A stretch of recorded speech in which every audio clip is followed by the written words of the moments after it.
प्रसार भारती अभिलेखागार की प्रस्तुति सदाबहार सुनहरे दौर का अनमोल खजाना।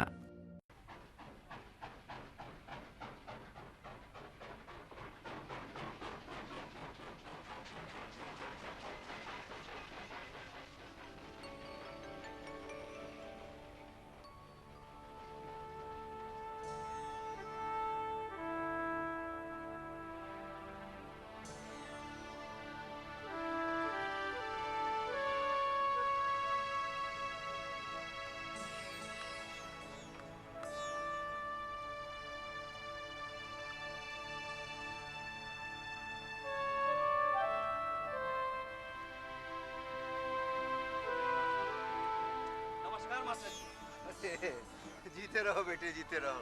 कैसे हो? जी मास्टर जी, सब आपका आशीर्वाद है। मेरा नहीं, कहो कहो भगवान का आशीर्वाद है। अब जो भी कहिए मास्टर जी, मेरे लिए आप ही तो सब कुछ है। आप कहीं? हाँ, हृदयपुर। आपकी ट्रेन मास्टर जी बिल्कुल राइट टाइम पर है। अच्छा तो मास्टर जी, मैं चलता हूँ। नमस्ते। जीते रहो बेटे।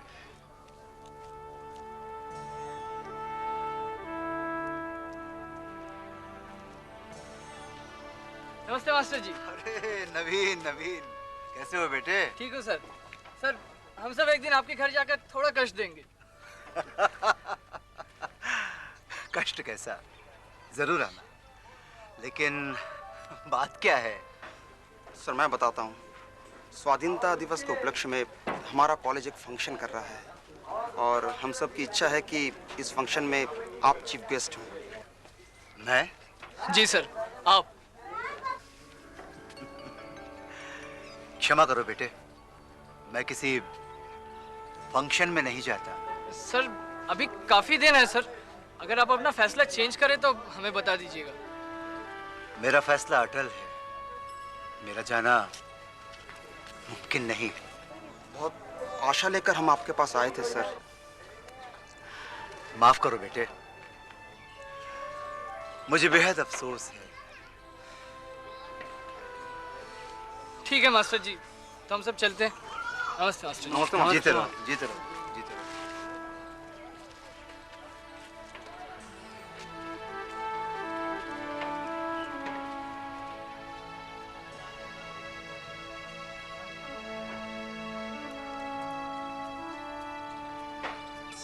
स्वाधीनता।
आखिर सिराज भी चला गया। सिराज भैया ने देश के लिए क्या क्या नहीं किया, पर मिला क्या उनको? बेचारे अंत में पैसों की कमी के कारण बिना इलाज के ही मर गए। बेकार की बातें मत करो लीलावती। उसने अंग्रेजों के खिलाफ जो आवाज उठाई वो निस्वार्थ थी। उस लड़ाई के पीछे उसके मन में कुछ पाने की आशा नहीं थी। सिराज की मौत एक स्वाधीन भारतवर्ष में हुई है और यही उसकी सबसे बड़ी इच्छा थी। तब तो सिराज चाचा जी की मौत पर हमें अफसोस नहीं करना चाहिए बाबूजी। उन्होंने तो अंग्रेजों से मुक्त एक स्वाधीन भारत में अपनी आखिरी सांस ली है। देखो रमेश, मैं तुम्हारे साथ व्यक्तिगत आदर्शों पर कोई बहस नहीं करना चाहता। मुझे बस इतना ही कहना है कि सिराज की मौत से मुझे दुख अवश्य हुआ है, क्योंकि वो मेरा बहुत करीबी दोस्त था।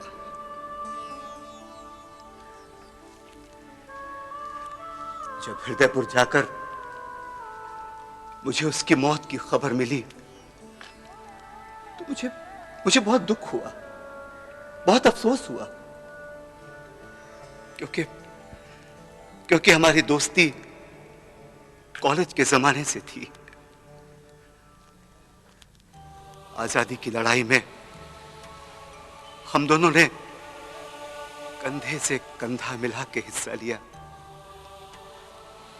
हम दोनों एक दूसरे के सुख दुख के भागीदार थे। और सबसे बड़ी बात यह है रमेश कि वो एक योद्धा था। उसने अपनी रीढ़ की हड्डी यानी अपनी बैकबोन को हमेशा सीधा रखा। किसी अन्याय के सामने उसे कभी झुकने नहीं दिया। उसने जिंदगी में कभी समझौता नहीं किया। He was a real fighter.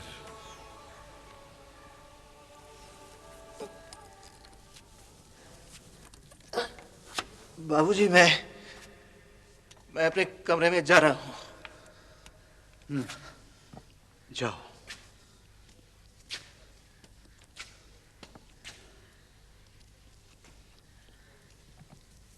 Siraj भैया के बेटे रहीम की कोई खबर मिली? कैसा है वो? रहीम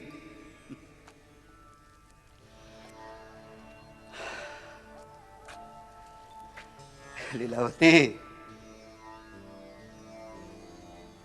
इस साल तुम्हारा बड़ा बेटा वरुण कनाडा चला गया। उसके 2 साल बाद ही रहीम भी अमेरिका जा बैठा। चिट्ठी तो दूर की बात, उन दोनों का अपने देश से ही कोई वास्ता नहीं रहा।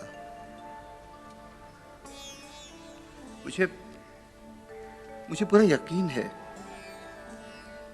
जैसे वरुण को खो देने का मुझे कोई गम नहीं, ठीक वैसे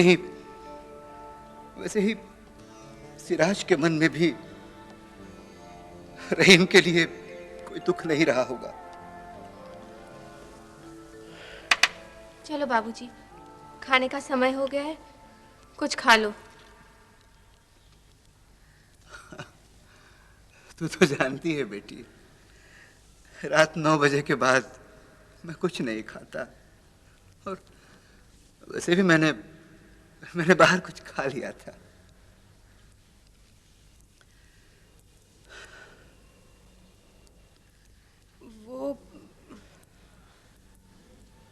आदमी फिर आया था। कौन? कौन सा आदमी?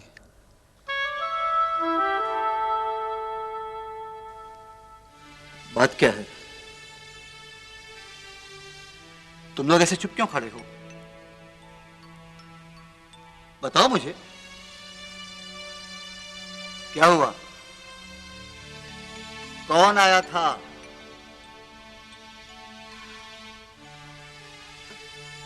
वही जो साल भर से इस घर के चक्कर काट रहा है। सुना है काफी पैसे वाला है वो। अरे वही जो इस बार इलेक्शन में इस इलाके से खड़ा हुआ है। ओह, निशिकांत चौधरी। क्या चाहता है वो? वही एक बात की रट लगाए हुए था। डिस्ट्रिक्ट टाउन में इसी महीने की 10 तारीख को उनकी पार्टी ने एक सभा का आयोजन किया है और वो चाहते हैं कि आप उनकी तरफदारी कर जनता के सामने उनका गुणगान करें।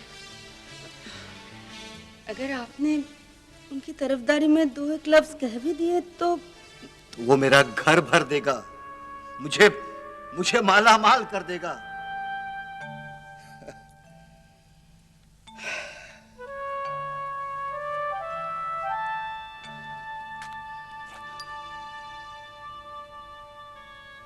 मेरे विश्राम करने का समय हो गया है। मैं अपने कमरे में जा रहा हूं।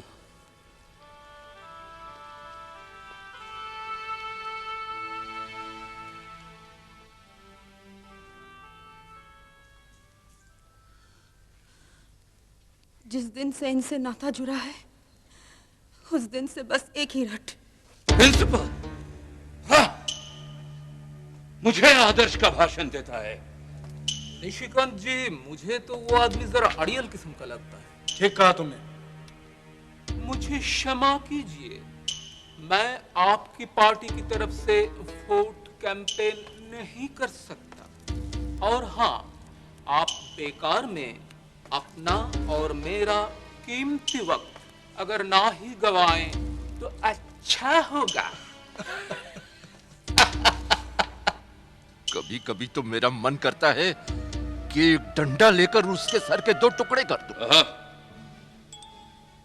इस तरह जल्दबाजी से उठाया गया कदम हमारे लिए खतरनाक साबित हो सकता है।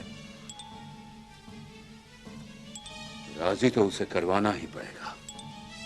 जरा सोचो, अगर वो राजी हो गया तो चुनाव जीतना हमारे लिए बाएं हाथ का खेल होगा। पर हाँ, कोई भी कदम उठाने से पहले एक बात का हमेशा ध्यान रखना, जहां के लोग भूपति मोहन को देवता मानते हैं, आइडल, अगर किसी तरह एक बार उसे स्टेज पर खड़ा कर दिया जाए और वो अपने मुंह से बस इतना कह दे कि आप लोग सिर्फ निशिकांत चौधरी को ही वोट दें, बस समझो बन गया अपना काम। लेकिन आपको यकीन है कि आप उसे मना लेंगे? हाँ, मनाना तो उसे पड़ेगा ही। एक बात मत भूलिए निशिकांत जी, भूपति मोहन उन सरों में से हैं जो कट तो सकते हैं पर झुकते नहीं।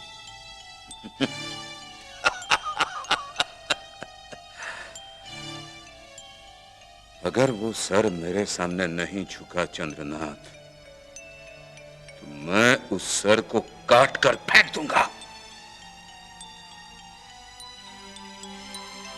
वैसे निशिकांत जी, आपका आज का फेंका हुआ मोहरा तो लाजवाब था। अरे किसी तरह इस भूपति मोहन के बच्चे को एक बार मना सकूं तो 3 बार चुनाव हारने का बदला मैं उस सुभाष मलाकार से एक ही झटके में ले लूंगा। अरे उससे मेरा अपमान क्या, निशिकांत चौधरी का, अरे उसके तो मैं। आदर्श, आदर्श, आदर्श, तंग आ चुकी हूं मैं तुम्हारे इन आदर्शों से। क्या दिया है इन आदर्शों ने तुम्हें?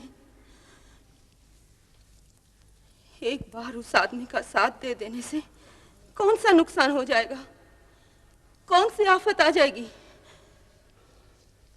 तुम क्या जानो, तुम्हारे रिटायर होने के बाद से आज तक ये घर मैं किस तरह से चला रही हूँ, ये सिर्फ मैं और मेरा भगवान ही जानता है।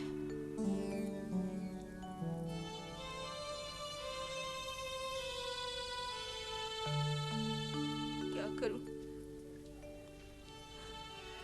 लाचार हूं, माँ हूं ना।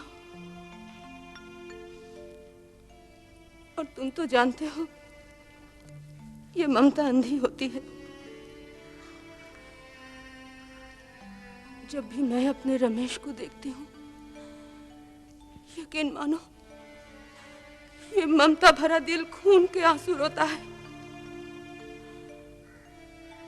दूसरी तरफ हमारी सविता एमए पास करके घर पर बैठी है। आजकल तो सिफारिश के बगैर नौकरी का सवाल ही पैदा नहीं होता। उसकी उम्र भी हो गई है, उसका ब्याह हमें को तो करवाना है ना। और वरुण पर से भी मेरा भरोसा आजकल उठने लगा है। उसकी चिट्ठी आए जमाना हो गया।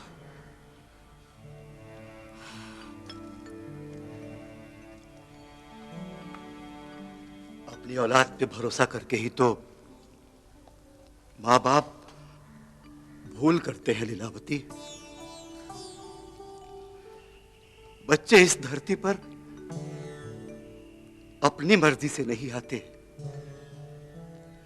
माँ बाप ही उन्हें इस दुनिया में ले आते हैं। फिर क्या तुम अपने रमेश और सविता की भलाई के लिए सिर्फ इतना नहीं कर सकते?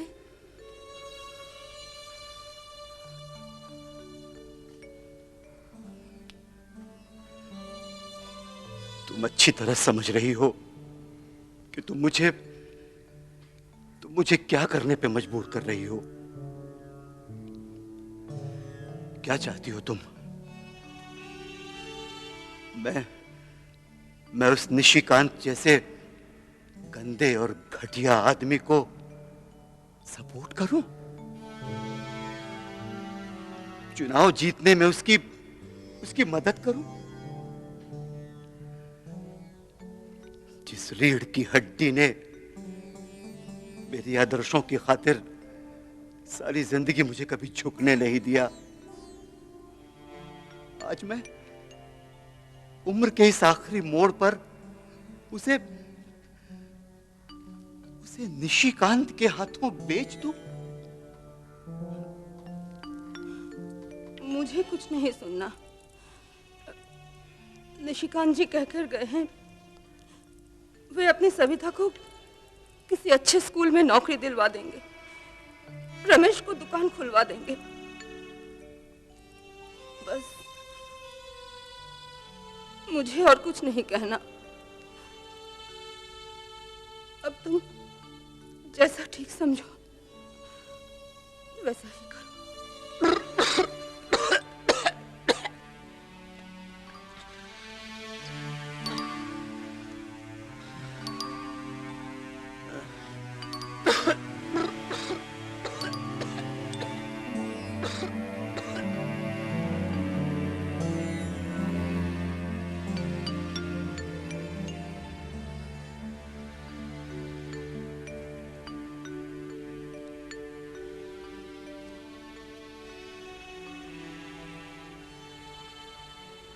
सविता रमेश को लेकर अस्पताल गई थी। डॉक्टर ने चेकअप के बाद काफी दवाइयां लिख दी है। कुछ दवाइयां तो अस्पताल की फ्री डिस्पेंसरी में मिल गई, पर बाकी उन्होंने बाहर से खरीदने को कहा है। लेकिन पैसे ना होने के कारण सविता वो दवाइयां खरीद नहीं पाई।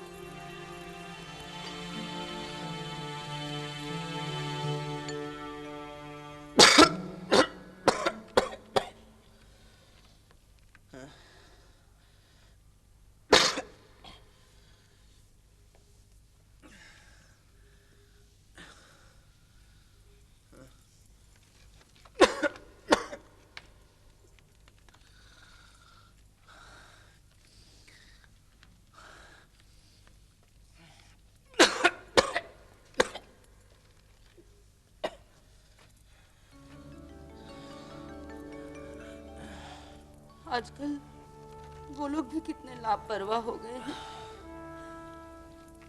उनकी लापरवाही की वजह से आज मेरे बच्चे का ये हाल हुआ है।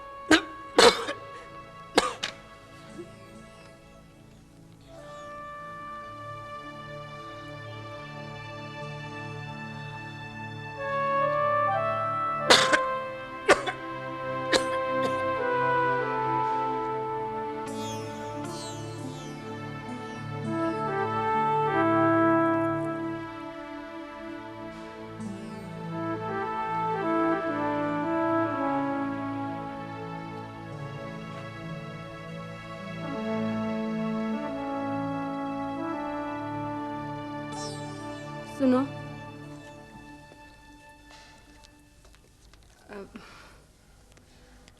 रमेश को अब कुछ आराम मिला है, वो सो गया है। अब तुम जरा आराम कर लो ना।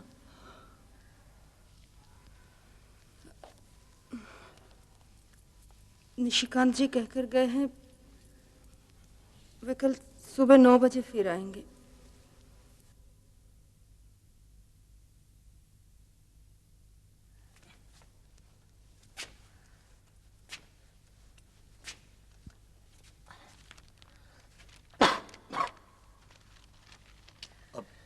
कैसी तबीयत है बेटे?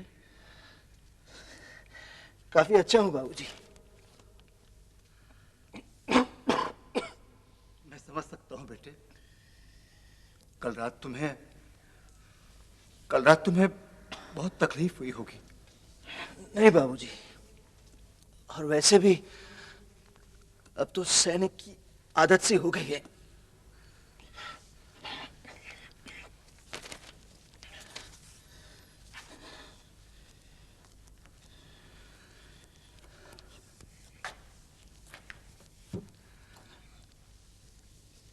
जाके आराम करो बेटे,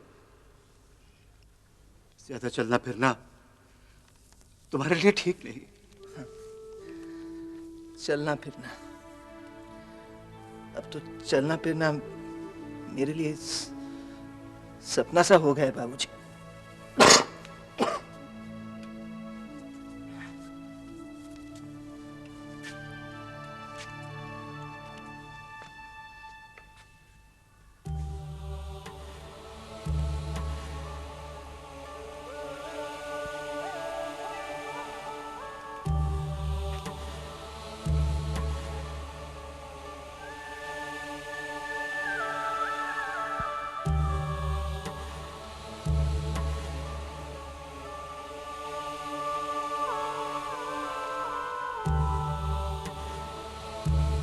मुझे पूरा विश्वास है मेरी ये लड़ाई कभी कभी व्यर्थ नहीं जाएगी।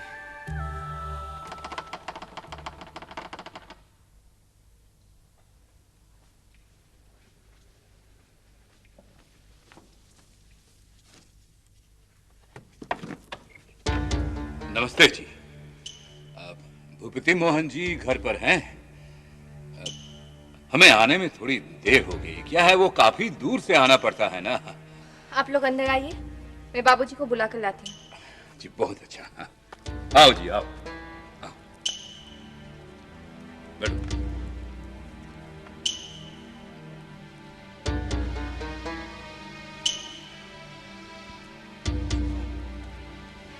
किसी भी तरह आज उनको राजी करवाना ही पड़ेगा। आज छोड़ूंगा नहीं मैं।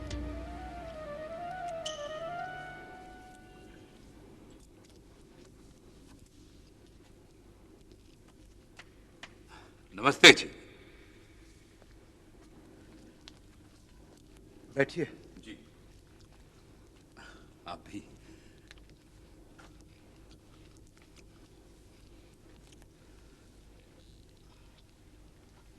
क्या है, आने में थोड़ी देर हो गई। हाँ वो तो मुझे दिख ही रहा है। जी वो क्या है, काफी दूर से आना पड़ता है ना। दरअसल ये बात ध्यान में रखकर ही आपको समय देना चाहिए था। जी जी बिल्कुल बिल्कुल सही। देखिए जी आइंदा ऐसे गलती कभी नहीं होगी। आप लोगों के यहाँ आने की वजह मैं भली भांति जानता हूँ। इसके पहले भी आप लोग यहाँ कई बार आ चुके हैं और हर बार मेरा जवाब एक जैसा ही रहा है। लेकिन इस बार परिस्थितियां कुछ अलग होने की वजह से मैं अपना फैसला बदलने पे मजबूर हुआ हूं। इस चुनाव में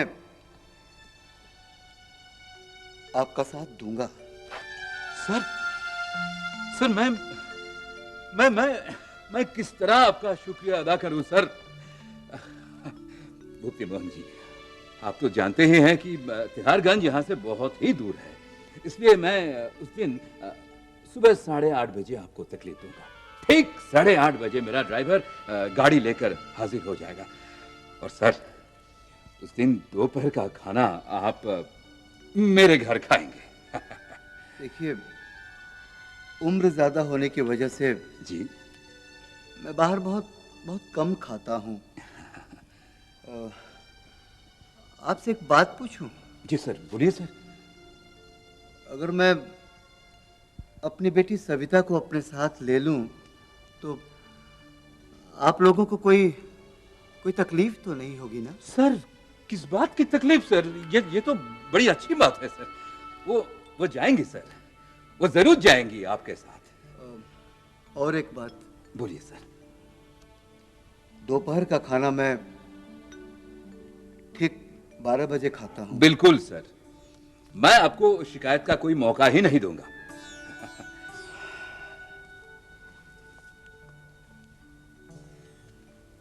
अच्छा, ये मीटिंग है कितने बजे? ठीक 2 बजे सर। ध्यान रहे मीटिंग ठीक वक्त पे शुरू हो। बिल्कुल सर। वरना हमें घर पहुंचने में बहुत देर हो जाएगी। आप बेफिक्र रहिए भूपति मोहन जी। ठीक 2 बजे मीटिंग शुरू होगी और करीब 4 साढ़े 4 के अंदर आप फ्री हो जाएंगे। अच्छा, तिहारगंज में ये मीटिंग है कहां पर? अदालत पार्क में सर। अदालत पार्क। जी। निशिकांत भाई, यकीन ही नहीं होता कि मास्टर जी यूं इतनी जल्दी राजी हो जाएंगे। वैसे तो मैंने भी उनका पीछा नहीं छोड़ा था। पिछली वोट के बाद से जब भी मिलते उन्हें हाथ जोड़कर एक जोरदार नमस्ते करता और एक हंसी अपने मुंह पर चिपकाकर उनकी प्रशंसा के पुल बांधता ही रहता। सच निशिकांत जी, ये मास्टर जी का गर्दन भी किसी के सामने कभी झुकेगा? सच मानिए, मुझे तो कभी यकीन ही नहीं होता। अरे कभी कभी तो मुझे ऐसा लगता है कि इस दुनिया में ऐसी कोई समस्या ही नहीं जिसका हाल निशिकांत जी के पास नहीं। अरे इस बार तो हमें जीतना ही होगा। अगर वो बूढ़ा आज भी नखरे करता तो कसम सुपर वाले की। क्या बुद्धि पाई है? अरे अगर गांव वालों को इस बात का पता चल जाता ना, तो मालूम है क्या होता? यहाँ के लोग हम चारों को छठी का दूध याद दिला देते। बेकार की बातें मत कीजिए निशी भाई। आपको अच्छी तरह पता है कि यहाँ के लोग मुझसे क्या, मेरे नाम से ही किस तरह थर थर कांपते हैं। तो फिर उस बूढ़े के खानदान में किसी को भी चोट पहुंचा कर देखो कौन किसके नाम से कांपता है।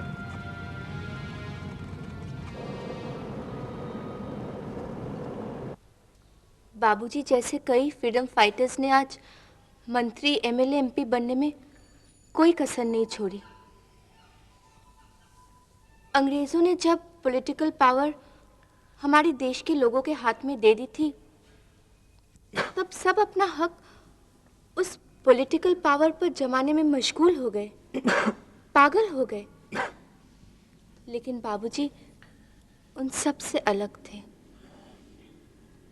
कईयों ने ताम्रपत्र या फिर पेंशन देने की कोशिश भी की, पर बाबूजी ने उन्हें ठुकरा दिया। हाँ, बाबूजी अपने आदर्शों के लिए ही अपना सिर सीधा और ऊंचा रखे हुए हैं। उन्हीं आदर्शों को उन्होंने आज अपने ही हाथों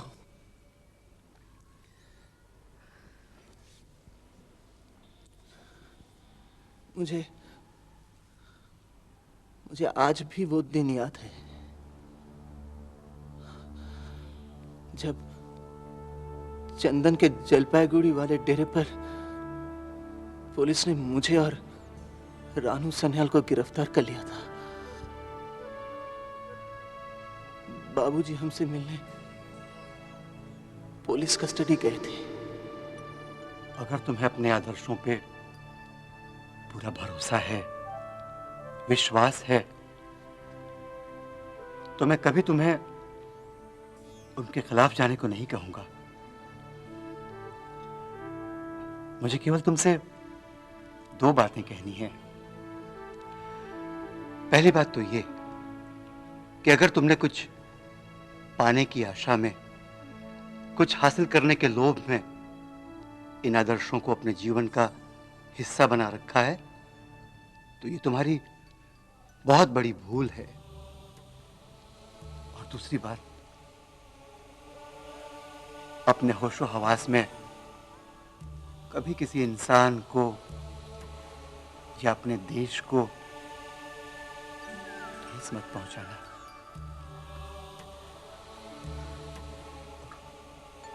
चलते चलते एक आखिरी बात, जिंदगी में कोई ऐसा काम कभी मत करना बेटे जिससे कि तुम अपनी ही नजरों में गिर जाओ।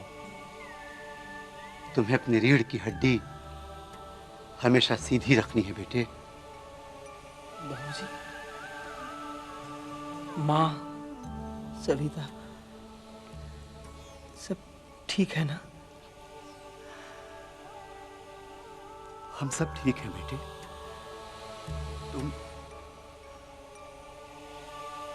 तुम अपना ख्याल रखना।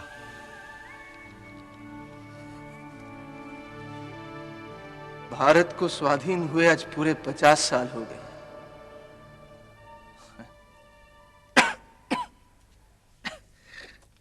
Long 50 years।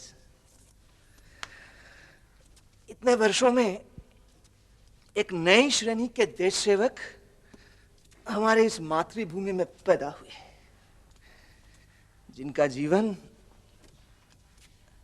देशभक्ति, आदर्श, नैतिकता के बजाय स्वार्थ और गुंडागर्दी पर ही आधारित है। You know this democracy? ये डेमोक्रेसी आज ऐसे ही लोगों के हाथों का खिलौना हो गई।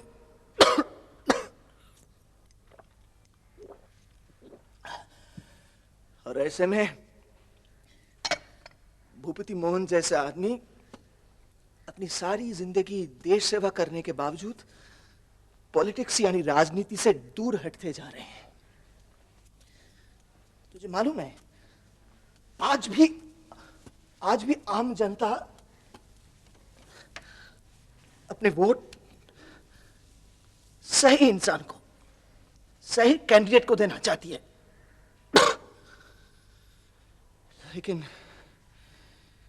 लेकिन ये तो राजनीति का एक खेल है। एक तरफ तो पार्टी चलाने वाले असली कर्ता धर्ता निशिकांत चौधरी जैसे बेईमान आदमी, और दूसरी तरफ ऐसे ही नेता जनता की आंखों में धूल झोंकने के लिए बाबूजी जैसे इंसान को आगे कर देते हैं।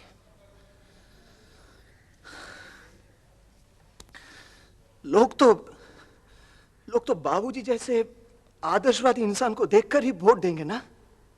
बोल। हाँ, तुमने ठीक कहा भैया।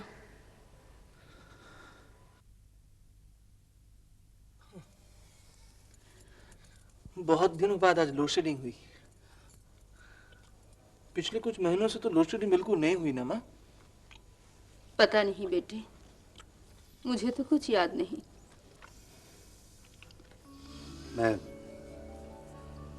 मैं उठता हूँ रमेश। जी बाबूजी। अरे ये क्या, तुमने तो कुछ खाया ही नहीं। जितनी भूख थी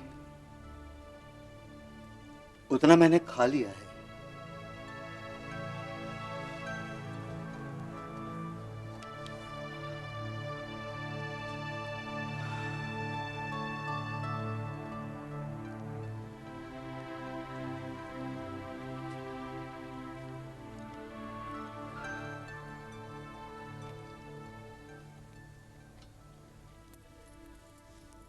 सविता।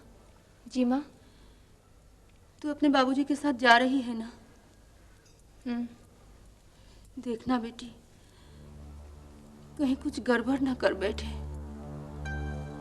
जी।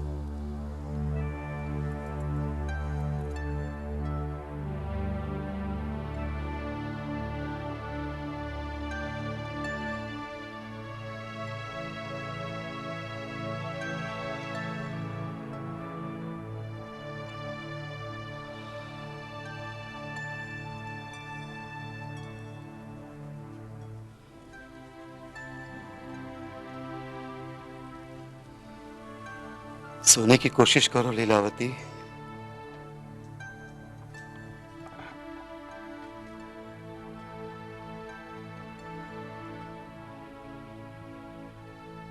अब आपके सामने आपके अपने मास्टर जी, जी हाँ, मैं श्री भूपति मोहन जी से अनुरोध करता हूँ वो अपने आशीर्वचन से हमारा सम्मान बढ़ाए और 2 शब्द कहकर हमें धन्य करे। श्री भूपति मोहन जी।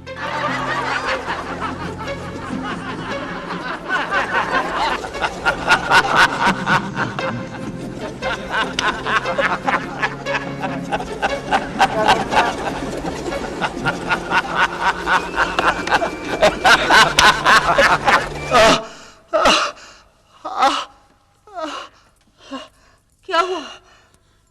अजी सुनते हो? हुआ क्या है तुम्हें? पानी, पानी,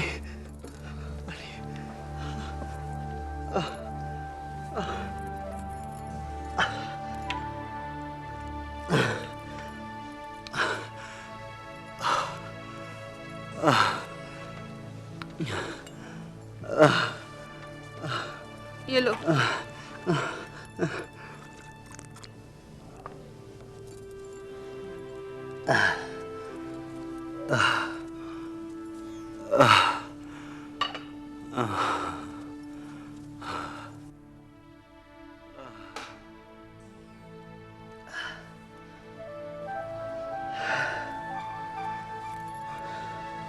न जाने क्या सोचते रहते हो दिन भर। ऐसी भी क्या सोच जो तुम्हें चैन से 2 घड़ी सोने भी नहीं देती।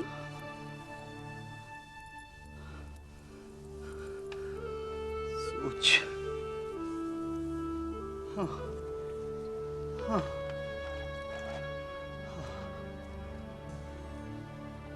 ठीक कहती हो तुम। ये सोच ही तो है जो मुझे खाए जा रही है। जितना सोचता हूं उतना ही रास्ता धुंध से भरा नजर आता है। रास्ता बिल्कुल साफ है, पर तुम अपने विचारों से मिला नहीं पा रहे हो, इसलिए चारों ओर धुंध दिखाई देती है। मेरे विचार? तो क्या मेरे विचारों, मेरे आदर्शों को गलत समझती हो तुम लीलावती। हाँ, बिल्कुल। तुम्हारी ये सत्यनिष्ठा, तुम्हारे आदर्श आज तक हमारी जरूरतों को पूरा नहीं कर सके और ना ही तुमने कभी पूरा करना चाहा। तुम सोचती हो मैं ये सब कुछ समझ नहीं पा रहा? क्यों नहीं समझते? तुम खुद ही सोचो, जिन नीतियों से तुम आज तक चिपके हुए हो, उन नीतियों की आज के समाज में कोई भी कीमत है?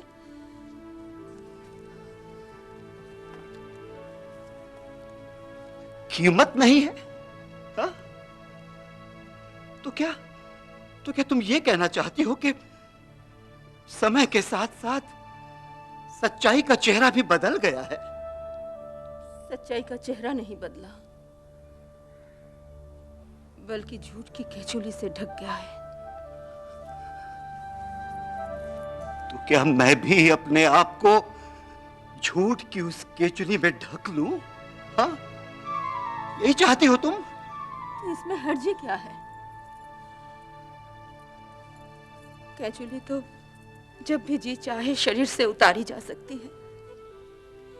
बचने के लिए अपने शरीर को कुछ दिन तक केचुली से ढका जाता है।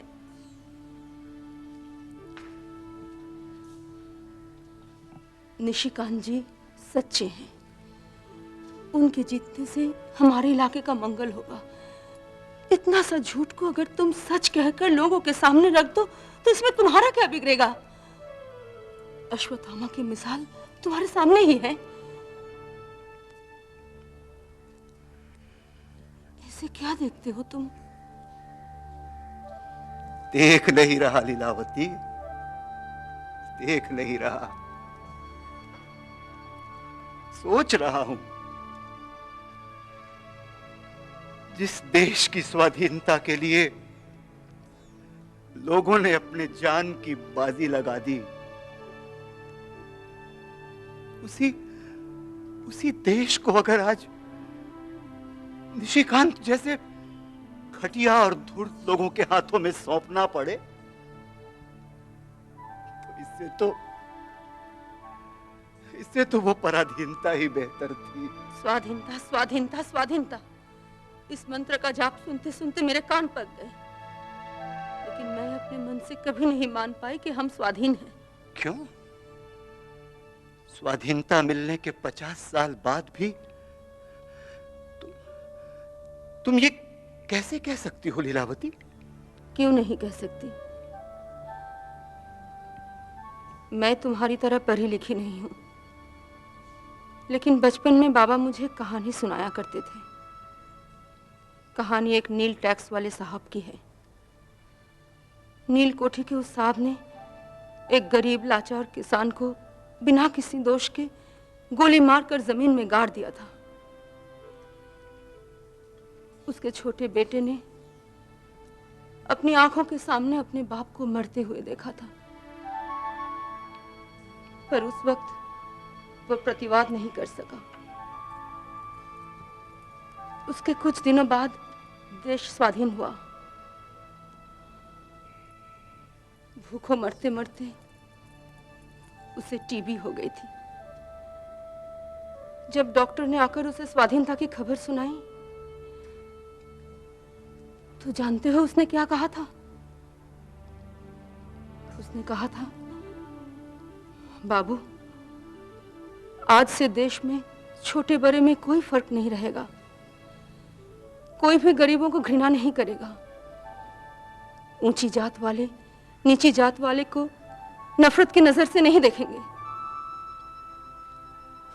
उसके लिए स्वाधीनता का अर्थ था समाज में सबका एक सा अधिकार और एक सा सम्मान। स्वाधीनता के बारे में मेरा भी कुछ ऐसा ही विश्वास था, लेकिन स्वाधीनता को लेकर मैं तुम में जो अहंकार देख रही हूं वो मेरी नजरों में बिल्कुल अर्थहीन है, पूरी तरह अर्थहीन।